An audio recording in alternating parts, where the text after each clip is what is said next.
एक ऐसा विषय सभापति महोदय रखना चाहता हूं सरकार के सामने जो बड़ा सेंसिटिव बिंदु है।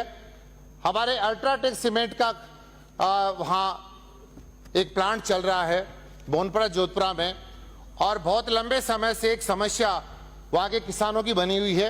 उसे कई गांव शामिल होते हैं और अल्ट्राटेक सीमेंट प्लांट लगने के बाद सभी गांव का पुनर्वास किया गया। उसमें 2-3 गांव हमारे छूट गए। कुजोता छूट गया था, एक जोधपुरा गांव छूट गया था। आज हालत माननीय सभापति महोदय वहां की ये है कि वहां अवैध रूप से क्रशर स्थापित आपके ग्रासिम जो प्लांट की ओर से किया गया है, उसके उनके अधिकारियों के द्वारा से स्थापित किया गया है। और बार बार शिकायत करने के बावजूद भी उन्होंने कलेक्टर कोटपुतली को भी कहा, अन्य अधिकारियों से भी कहा है, और इसके बावजूद भी आज तक उस समस्या का समाधान हो नहीं पाया। वहां श्वास लेना भी दुभर हो रहा है। और ये पिछले सरकार कांग्रेस सरकार के समय से लगातार वहां पर 5 साल तक धरना चलता रहा है। मैं सभापति महोदय आपके माध्यम से विपक्ष को भी मैं अवगत कराना चाहता हूं, 5 साल लगातार धरना चला, लेकिन कांग्रेस के एक नेता ने जाकर ये नहीं कहा कि आप इस धरने को धरना क्यों दे रहे हो और धरने को समाप्त क्यों नहीं करते हो। तो मैं सरकार से महोदय, ये बहुत सेंसिटिव बिंदु है, इसलिए विषय पर मैं सरकार का ध्यान आकर्षित कराना चाहता हूं।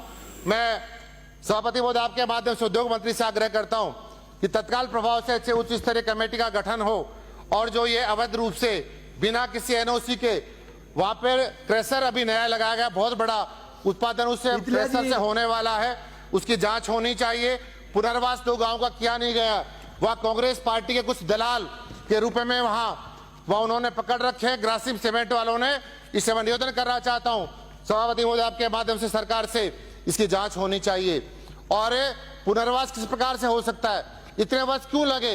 जब जमीन एक्वायर हो गई, किसानों को पैसा दिया नहीं गया, आज पुनर्वास किया जाया होता तो मैं समझता हूं कि हमारे उससे उन किसानों का और ज्यादा विकास हो सकता था। लेकिन आज खाना खाना तो बहुत दूर की बात है, श्वास लेना दूभर है। इसलिए मैं सरकार से मांग करता हूं अल्ट्राटेक के खिलाफ जांच बिठाकर इस पूरे विषय की जांच कराई जानी चाहिए और उनके खिलाफ उचित कार्रवाई हो।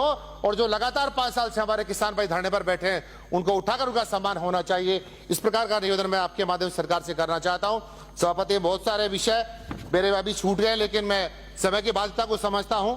आपको बहुत बहुत साधुवाद देता हूं, आपने मुझे बोलने का अवसर प्रदान किया। बहुत बहुत धन्यवाद। भारत माता की जय।